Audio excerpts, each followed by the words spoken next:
All right, let's welcome up our next storyteller. Come on up, Joe Fernandes. Come on, Joe.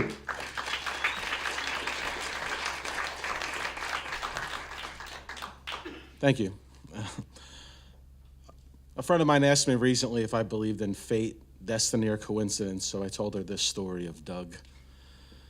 I got clean really young, just shy of 20 years old, and a friend of mine I was using with told me she couldn't go home to live with her mother if we didn't go back to meetings. And I told her, I tried meetings, they don't work, but I'll go just to support you. And a few months later, she left, and I stayed, and I still don't know why. Early recovery is like mentally grueling. Like the days seem like months, years, and years. It's like an eternity, the first year of recovery. And I'm not being dramatic when I say most days I wanted to die, like for real. And I remember telling my sponsor that, and he just suggested that I look for a higher power in my life. And I'm like, all right, this guy, I can't believe I'm doing this now. Here we go. And I'm like, listen, I don't want to be disrespectful for what you believe, but I just don't think that's for me, and I don't have time to pray. I need relief like yesterday. Like, that's really where I'm at with this. And he hugged me and said, just look for signs. And I'm like, this fucking guy.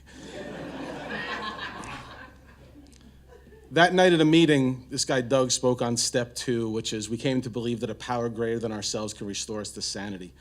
And he was talking about finding his higher power and how his sponsor told him that it can be anything he wanted, even a doorknob. And I'm like, a doorknob? And then Doug starts speaking, and he's like, he told me his higher power he picked was Ozzy Osbourne. And I'm like, Ozzy Osbourne, the Prince of Darkness? Like, I can't take this guy seriously. Like, so I left the meeting, went outside to smoke, and I'm like, this place isn't for me. Weeks later, I'm spiraling in my mind, and I just decided I'm gonna relapse. I'm like, I'm gonna take all my money, I'm going to New York, I'm getting high, I'm blowing everything. And on my way, I stop at a convenience store for cigarettes, and who's in there but this guy, Doug, who lives nowhere near me. He's like, hey man, what are you up to? What's going on? I'm like, nothing, man, just hanging. He's like, you don't look right. I'm like, I'm fine. And he goes, come to my car. And he goes, take a ride with me. So I don't know why, but I took a ride with him. And I didn't get high that day. And, months later, addiction's weird because when you're feeling good, like my life was going pretty good months later. Like, when you're feeling good, it tells you should get high to celebrate.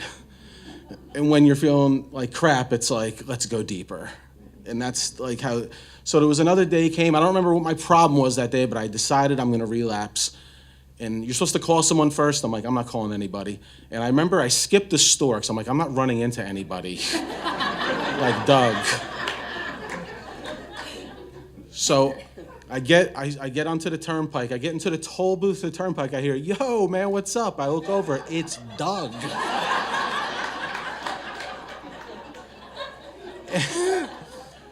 And I'm like, what is... He goes, yo, what are you doing? I'm like, nothing, man. I'm running errands. Leave me alone. And he goes, pull over when you get past the toll booth. So I pull over, and he's like, dude, you look terrible. And he's like, why don't you follow me? I'm going to a meeting now. So I went to a noon meeting with him, and I didn't get high that day. And it made me laugh, though, because I remember thinking, like, is Doug my higher power? And I was like, is Ozzy my grand higher power? Like, I don't even know. But like, that's not really what it... See, if I would have stayed at that meeting and I went to smoke, I would realize Doug moved on from Ozzy to a more like legitimate higher power. But I was too closed-minded back then. And, it's coincidences like that like make me think there could be something. And it's like why is Doug showing up?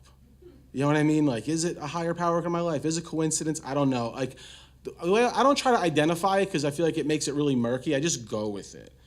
Because whatever that is, like, returns in my life from time to time, like when I really need it. And it's been that way. And this past March 18th, I celebrated 30 years clean.